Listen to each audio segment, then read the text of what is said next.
This is Eric Rutan of Cannibal Corpse. You are listening to the Scars and Guitars podcast with Andrew McKay Smith.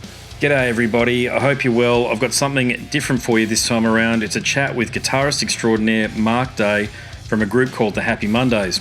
Now, the group was instrumental in the emergence of rave culture in the north of England, therefore the rest of the world, and we discussed that topic in some detail. I should say the catalyst for the chat is due to a tour by the Happy Mondays across Australia in October 2023. Elsewhere, we discuss co-founder of the independent label Factory Records, Tony Wilson, and also the Hacienda nightclub. If you're keen, check out the movie 24-Hour Party People, and there's a lot of biopics and that sort of thing and deep dives into the Hacienda and Factory Records available on YouTube. In addition, Mark is a great guitarist, so it was cool to talk to him about his thoughts on playing guitar in a band where it's not really noted for excellent guitar playing, but it is certainly there. Okay, so here he is, Mark Day from the Happy Mondays. So, what do you want to talk about? Are you still in the UK or do you live abroad these days? No, I'm still in Manchester. Uh-huh. Yeah, you haven't been inspired to go abroad to Spain or Portugal or somewhere like that? No, my mates are here. I don't want to isolate myself and become a nomad in the hills with nothing to do and even slower internet than I've got now. I'm quite happy, thank you. Yeah, my family's here. That's great. Yeah, no, that's even great. I don't see them. Oh, really? Yeah, no, I can relate to that. God almighty, yeah. They sort of spread all over the place or just locally? Just about a mile away, probably, 2 miles away, but it's my brother. Never see his family, never bother, so there you go. It's the deal, isn't it? I do try, but it's very trying. Oh, I hear you, mate. Yeah, I haven't spoken to most of the members in my family for now decades. It's just one of those things that happens, doesn't it? Decades. Good lad. They're only a pain in the ass anyway. For the most part, the ones I don't talk to. No, you're not wrong, though. You're not bloody wrong, mate. You know, so... Sorry, I'm just going to sneeze. Excuse me, I'll edit that out. All right. There we go. Yeah. Something you can't help not doing, sneezing. Oh, yes, indeed, yeah. So are you looking forward to the trip back down?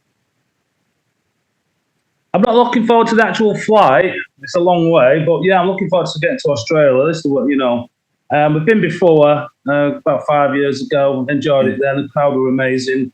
And everybody's so nice. So, yeah, they even buy you pints now and again. Yeah, but loved it, yeah. So I'm looking forward to going back, to be honest. It's going to be hard work because it's pretty compact. Yeah, I was looking at the schedule before. I'm going to bring it back up again. Yeah, I know. They're sort of... The problem is you've got to catch a bloody plane the morning after each gig, haven't you? Given you're playing one day after the other. Yeah, an endurance test. Yeah, you've got a day off. I suppose you could have a bit of a pint on the 18th in Brisbane if you're still here. If you're here then on the 18th of October, and then on the 23rd you could have one as well in Melbourne or Adelaide. There you go. So there's two decent opportunities for you to have a bit then. Well, there's 2 pints. How did you guys? Probably. Yeah. How did you guys choose a set list this time around? Was it consensus or did you use data? Well, have you got the set list there? Because I don't know what I'm doing. No, I can only imagine that it'd be taken from predominantly from the first 3 albums. Is that correct? Well, don't know. I'll let you know. We've not even rehearsed for it yet. We're still doing summer festivals over in Britain, and that's just usual hits. So I'm not sure what we might do for Australia, but we'll probably add a lot of songs that we've not done for a while. And yeah, hopefully, it gets a bit boring if you do the same thing every now and then. Yeah, when you're playing some of the older hits, do you see that? Like, is there recognition of those songs from the fans in the front row, for example? It's more dumbfounded, I think. I don't know. I really don't know. They do like to hear the hits, but you know, it's the youngsters I like to see. The mums and dads that bring the kids along say, "Yeah, check these out. This is what I used to listen to." So that's nice. Yeah, I can imagine that. Yeah, yeah. Have you decided on the types of guitars that you're going to bring down with you? Well, due to the cost and what we can carry, just one guitar, which is my main one. We'll probably hire anything else over there. That's if we can. Which I don't like doing, but you know, what can you do? No, you're right. Yeah. So will the back line be supplied as well, or have you made it, given the promoter a preference on what you want behind you? We will do. It'll probably be the same as what I've got, but we're not Iron Maiden. Even though, you know, I wouldn't mind flying my own plane with my gear on it, but yeah, we just have to pop luck in it. No, I'm hearing you. Yeah. What's your main rig these days? Like, what do you choose to use? If you know, ultimately, if you have a choice, like if you're playing at home in Manchester or what have you, what are you using? Well, I've got two Fender Deluxe amps that I use, and then that's it really. Very basic. I don't really go for the complicated, massive rig effects. I'm not. I have a simple, an effects box, which I don't know what it is. I forgot what it is. It's what Brian May used to use, and it puts all the sound effects, you know, your usual basic. And I have a Boss, some sort of distortion pedal and a wah pedal.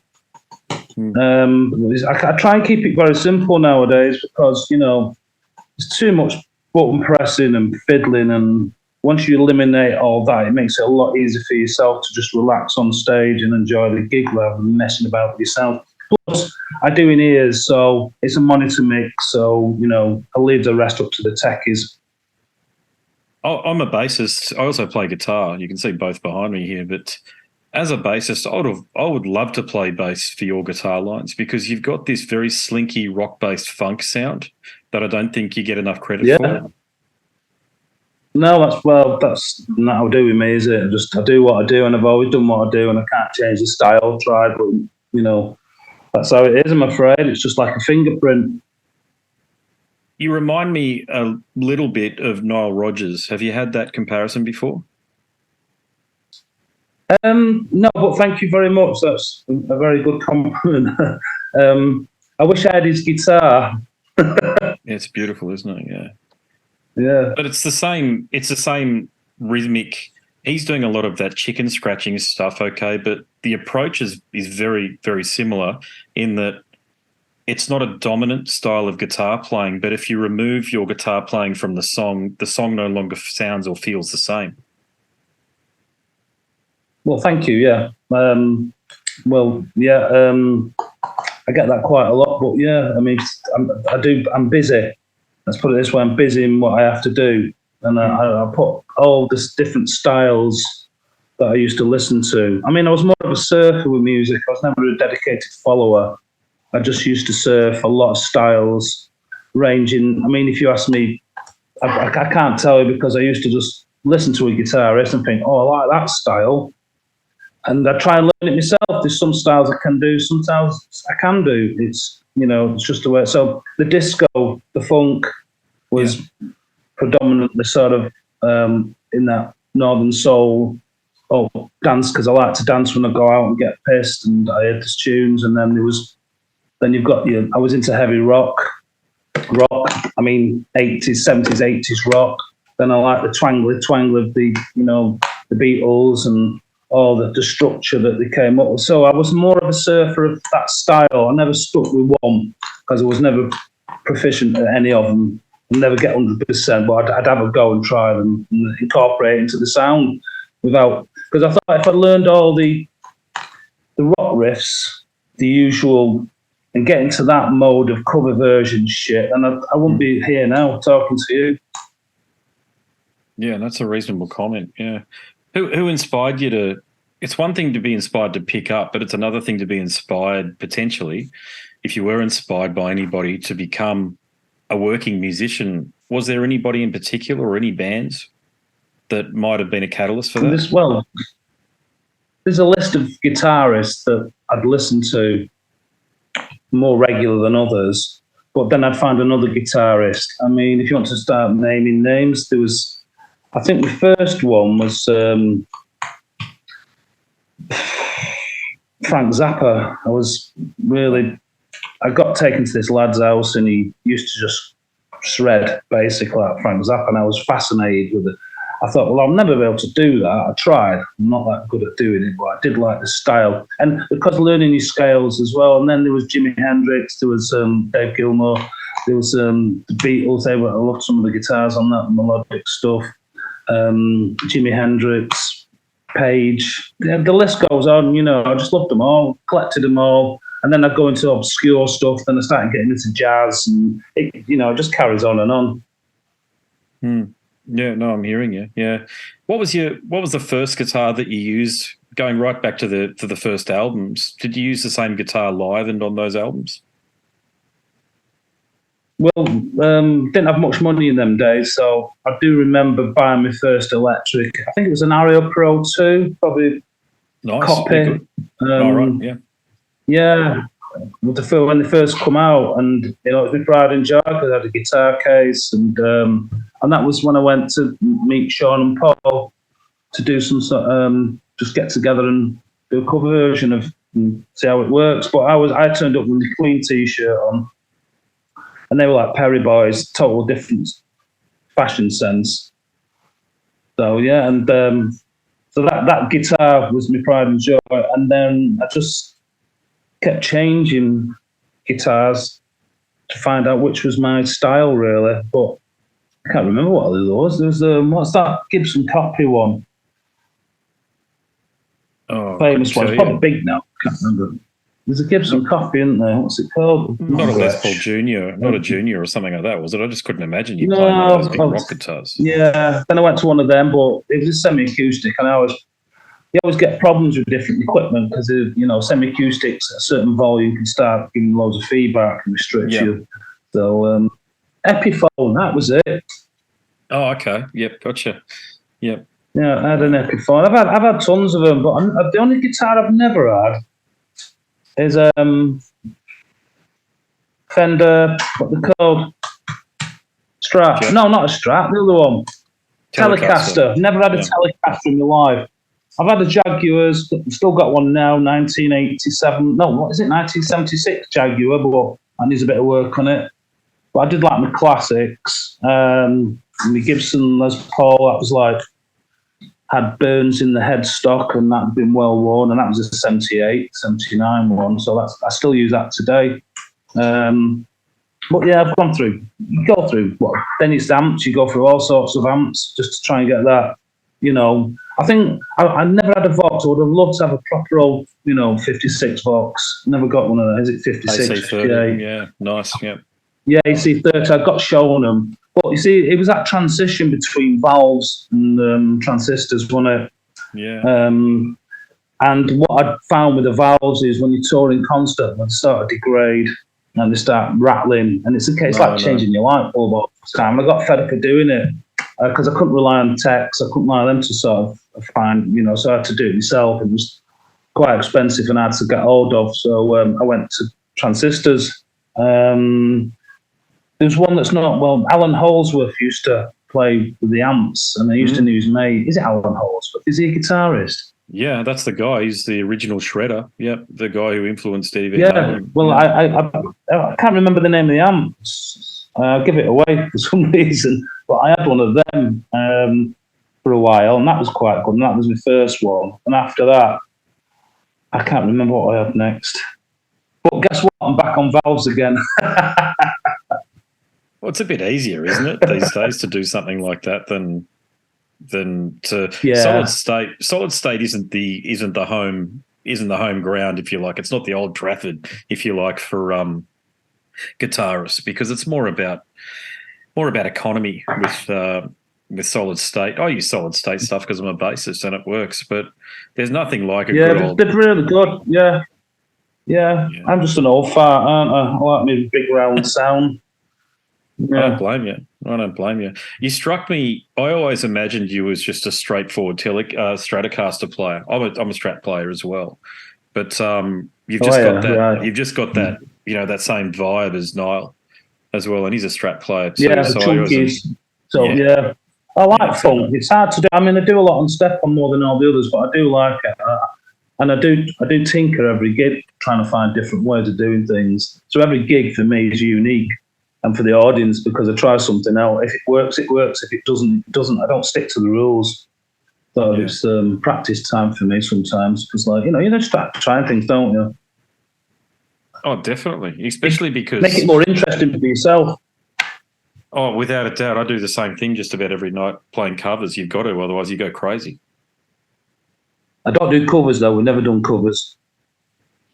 Yeah, it's. I don't know whether I was cut out for the life that you guys have led, in terms of the studio and I mean all of the shenanigans and stuff. I think to be honest, I think I would have been dead years ago. I've got a fragile constitution to a point. Yeah. Well, it was like that in the 90s. I had to just walk away from it all because it was doing my mental health no good. Yeah. Yeah, no, I'm hearing you. Yeah. And then I had a 17-year break. Didn't get involved for 17 years. Just took it easy and got a normal job. Because I had a son and a daughter and a mortgage, and start another band up. This was 96. I decided just to stop playing, put me guitars in the loft, and never saw them again for 17 years. Until I started teaching music in schools because I was desperate. That's great. That's awesome. So you were the catalyst behind the band coming back out and touring again, is that correct? Yeah. Good stuff, mate. Yeah. Do you guys get along these days? I had to learn how to play again. Sorry? Oh, that's a good point, yeah. Well, I was just asking, do you guys get along these days? Yes, everybody's mellowed out now. Nobody's got any addictions. Sean travels with his own driver, so we only see him on stage. Bez is great. Yeah, we all get on now. Yeah, we're all matured. I mean, if they're 40 years you don't, then there's something wrong, isn't there? Just try and bury it in the past and try not get too upset about the past, because, to be honest, it was one of those, we didn't have mobile phones in them days, so it wasn't a case of just ringing you up and saying, oh, are you still alive?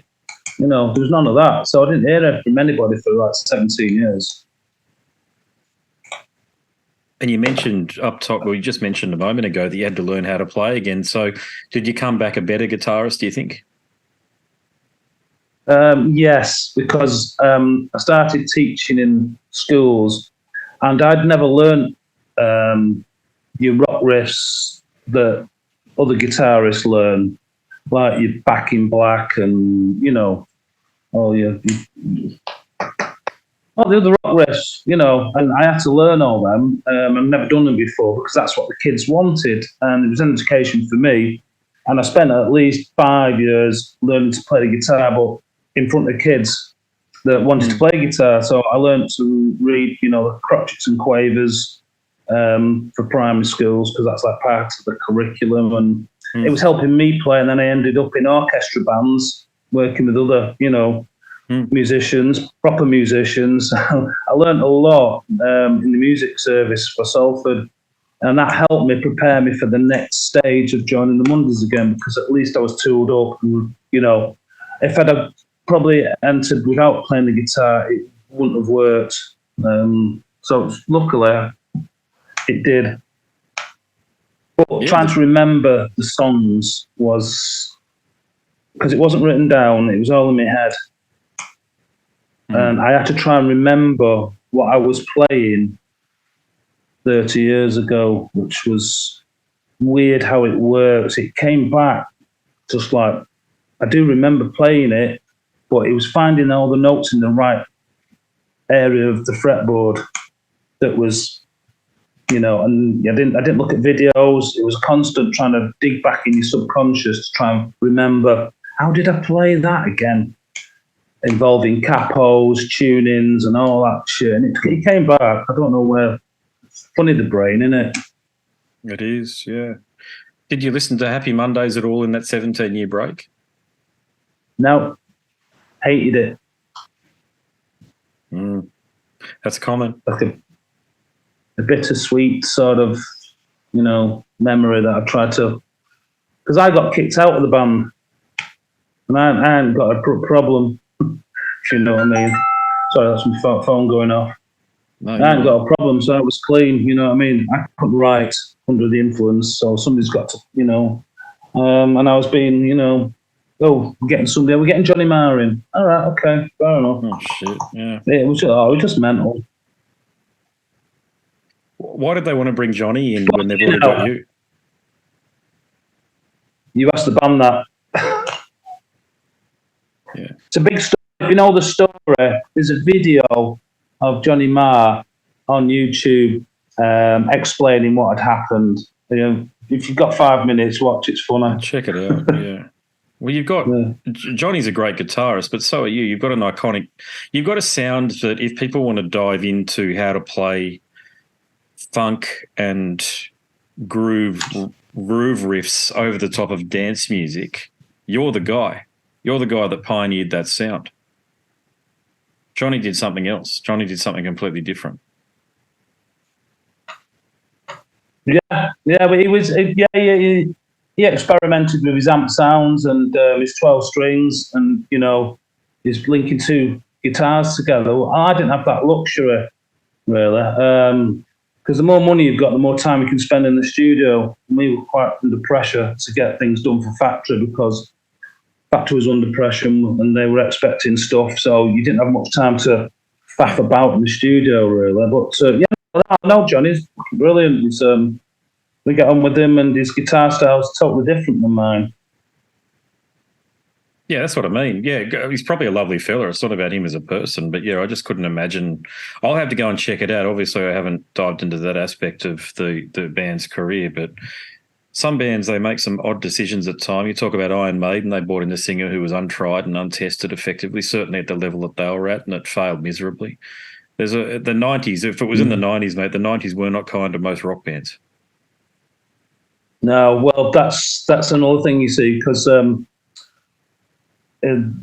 punk ended prog rock.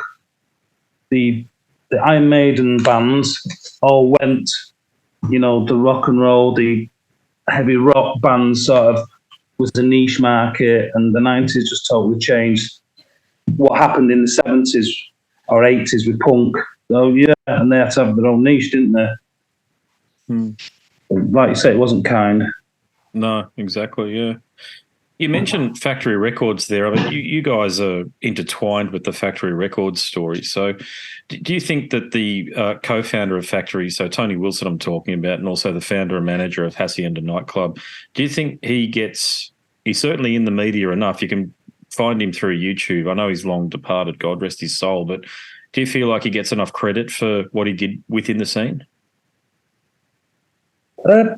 Well, he's had places named after him. So in Manchester, yeah, he does, and everybody knows who he is. So you might have a statue somewhere. There's an area called Tony Wilson, something of his memorial. Yeah, he does get recognition. Yeah, there's pictures everywhere of him. So yeah, and then knew him. He was great. If it wasn't for him, we wouldn't be here, because he looked at these, Salford lads who were just learning the trade, weren't going anywhere, but he believed in us where nobody else would. London didn't want to know us, or the record companies, and he just gave us what we wanted. He loved Sean, he loved his lyric writing, he thought we were gritty and northern, and, if it wasn't for him, like I say, we won't be here now. He gave us a great break. I miss him a lot, really. So sad what happened to him.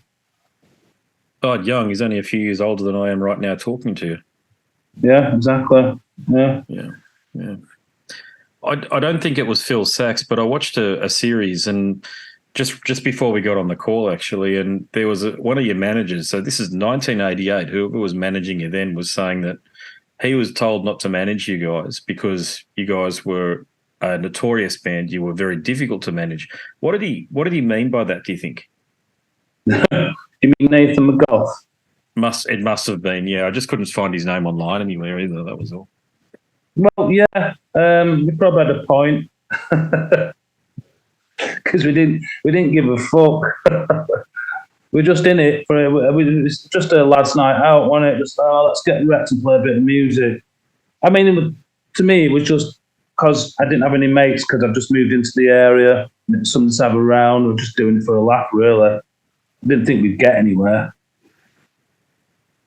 Yeah. Well, that's an interesting point because I've read online sources far and wide over the years. And look, you guys are at the centre of a cultural zeitgeist in the north of the UK there. You've already mentioned that you were locked out of London effectively. And look, rave culture, it might have happened regardless. So this is when I was very young. I distinctly remember it coming through the warehouses here in Australia. But there's no question that you guys were instrumental in helping shape rave culture through the late 80s and part of the early 90s. That's my opinion, but do you agree? Yeah, of course I do. I remember when we did Rope for Luck, and there was no such thing as rave then. I think it was the drugs we were taking, the trance sort of music we were getting into at the time, and things we were doing, and vamping on the same sort of chord. You know, there's only 7 chords you can do. Well, 8 if you go from C to C, A to A, but it's 7 chords. So, you know, when you're writing, you sort of run out of permutations. So I said, just stay on the same chord and see what happens and intertwine the melodies over it. But it was the vibe and the time, and it was just, we kept this sort of, we got a bit lazy, but I think it worked. Because I wanted to do all sort of different chords, progressions, because there was so much out there. And then we just got lazy. And that's when the trance came in, and the drugs came in, and we just sort of got lost in it's like taking acid and getting lost, but it was ease, wasn't it? So we got lost in the ease sort of vibe. And you just, when you're rehearsing, you'd lose yourself in this colourful sort of world of chords. And what's the point in trying too hard? And we did get lazy, but it worked for some reason. And it wasn't calculated, it just happened. We didn't even know what we were doing because we weren't musicians. None of us were technically great at what we did. We just enjoyed playing music in a, shitty suburb in a warehouse somewhere, stunk of piss. Just plugged in, and as long as we got electricity, we're all right. How did you survive the recording sessions for Bums though? I mean, they just sound next level. Well, we rehearsed them before, and then we went into the studio with Martin. Was it Martin who did Bummed? Yeah, went in the studio, and it was a bit weird because Martin's a bit bouncing off the wall all the time. Martin had it. Yeah, there you go. Yeah, we just did guide tracks. Did a few, we did guide tracks and then replace them because we had to. Martin was a rhythm person. He liked to get the drums and the bass synced in. Once he got that, then he could rely on the rest, the sugar and spice, like the guitars and keyboards over the top. But yeah, it was a bit hellish. Yeah, but we didn't think about it. Just that was the norm at the time. I guess my point there, and I should have clarified, sorry, was that I'm only reading from Wikipedia here. God knows if it's true or not, so just keep in mind I'm reading here, but 500 ecstasy pills were consumed during the making of that album. Is that anywhere near true? I couldn't tell you, mate, but it sounds a lot, but no. It's the trouble is I found with the Mondays is it's sort of an exaggeration on a lot of some of the things I wouldn't believe, especially if it's on Wikipedia. I wasn't in Wikipedia for 17 years. I've been scrubbed off, so that's how accurate that thing is. Yeah. Often it's the only thing you've got to, particularly if it's got a source, then, Wikipedia, it links to a source. So I checked out the source and I said, okay, well, I'll ask you the question or I'll make the point. But yeah, it just sounds 500. Okay. 50 is one thing. 500 is something else completely different. No, you can't even work. You can't even do anything. It's just, if you're going to do that, it might as well be a smackhead and lie on the floor. I've tried them all. You can't work on certain things. And I don't know. It's all right for playtime, but not for actually working. You do have to have your fucking scruples and your timing together to actually put things together because it costs money. And if you're off your head, how are you going to do it?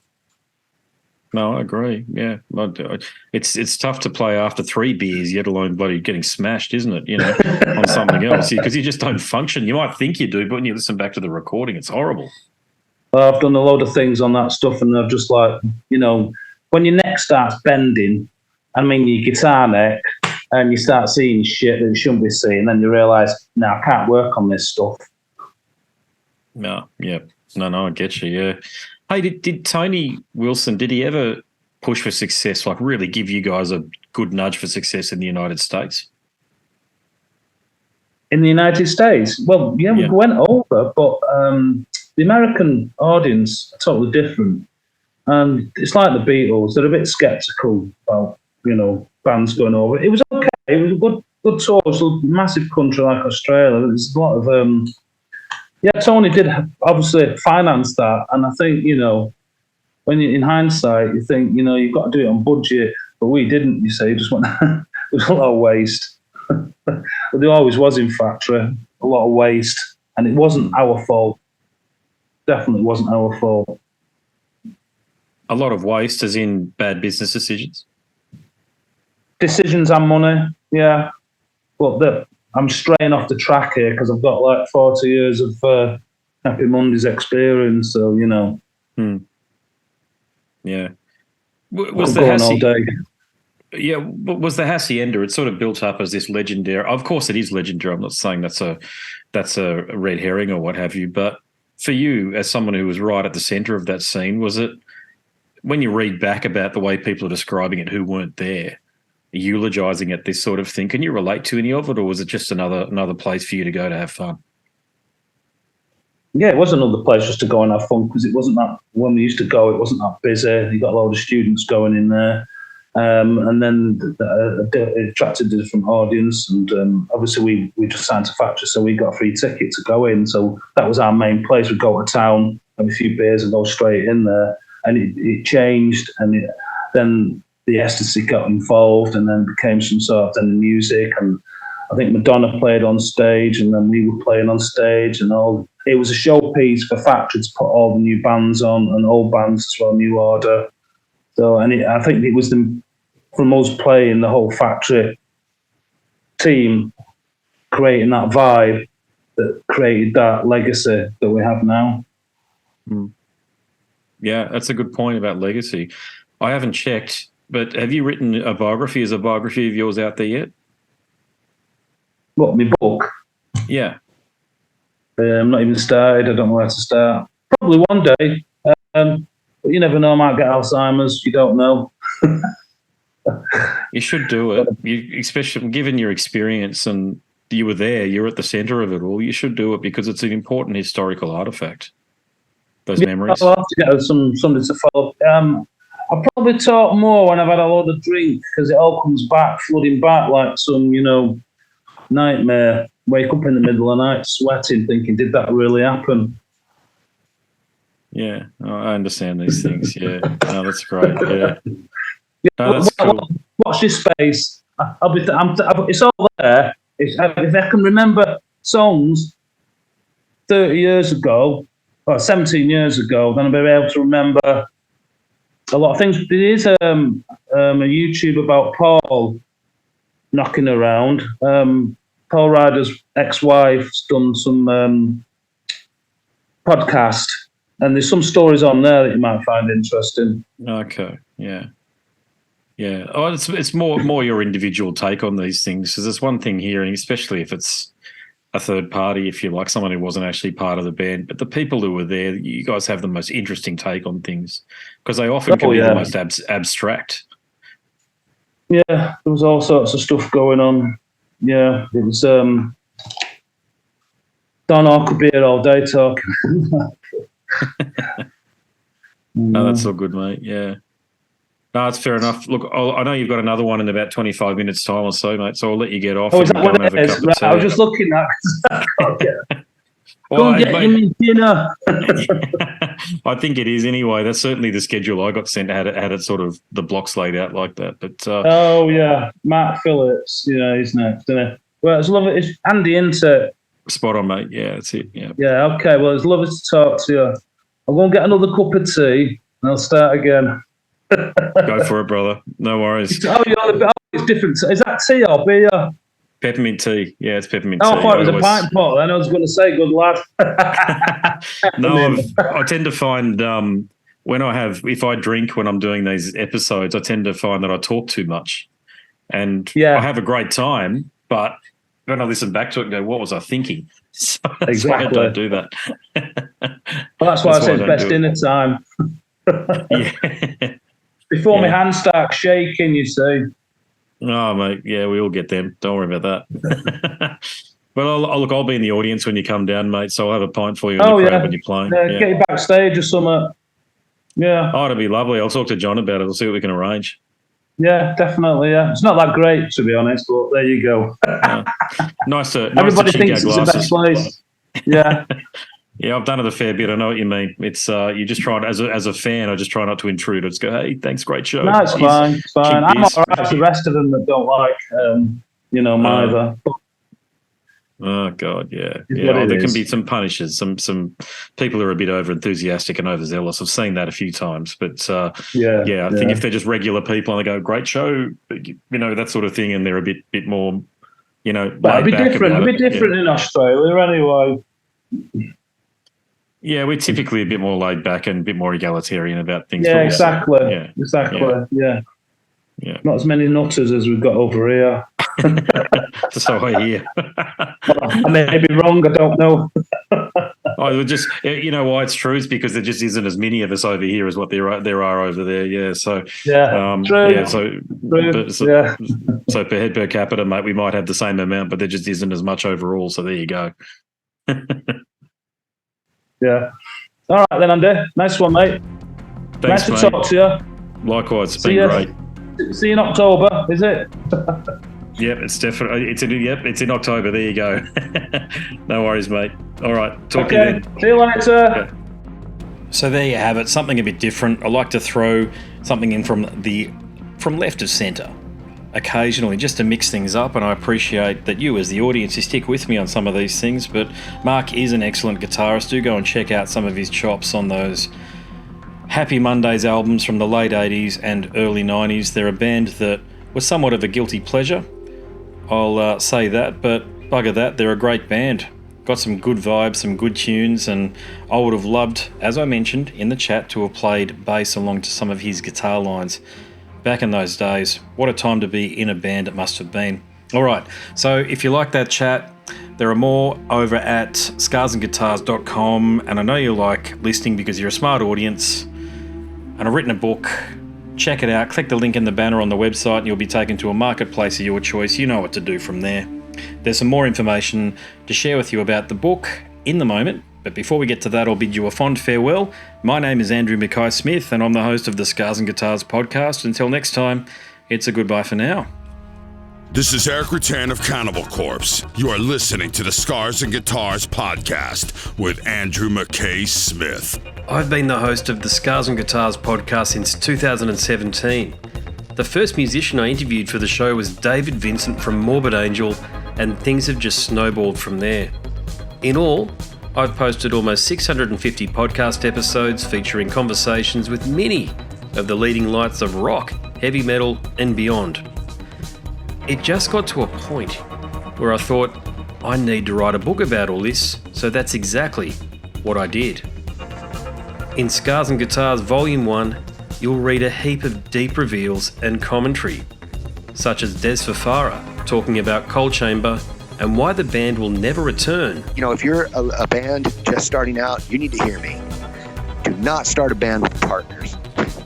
Ever. Yeah, wise words there. Sage advice, mate, for anybody. Don't ever, because I can't go do Coal Chamber right now unless I get others involved. Phil Anselmo talks about the episode in his career which gives him the greatest sense of accomplishment. I think the staying power of the fans and the staying power of the songs, whether it's Pantera, Down, or Superjoint, the fans remember the songs. Alex Skolnick from Testament confirms that, yes, playing the guitar in Ozzy's band is anything but an ordinary gig. Will Silent Oz from Dimmu Borgir write a book? Pa from Sabaton gives advice to people who want to start a band. Look at the team around you, look at the bandmates. If the guys want to be on the stage, then it's all cool. If the guys want to be backstage, then it's not going to be cool. Current and former members of Cradle of Filth discuss the band's seminal 90s material. Read about the reaction to George Lynch and Mark from Suicide Silence's comments when they throw shade at then President Donald Trump. We have this idiotic monster, this egotistical, self-aggrandizing, complete piece of shit in there. I just can't understand how we've gotten to this place. And yeah, we kicked a hornet's nest with Sepultura. Percussive overlord Gene Hoglan talks about recording with Chuck Schuldiner. Chuck was always, he was very open-minded, and he was into having his musicians that were playing with him just reach out for the best stuff that they had. Phil Campbell from Motorhead discusses what it takes to get sober. John Five answers his critics who dismiss his tenure with Marilyn Manson. My name is John Five, and Manson gave me that name, and I had some of the best years of my life in that band and learned a lot. And we get the lowdown on Treyarch Zagtoth from those who would know, including his mother. All across Scars and Guitars Volume 1, there are moments of tension, relief, tragedy, exhilaration, and throughout it all, you'll obtain insight that I believe no one else has managed to obtain from many of your favourite artists. So treat yourself. Scars and Guitars Volume 1 is currently available as an ebook with a print edition on the horizon. Follow the links attached and download a sample. I'm sure you'll be compelled to read the whole book.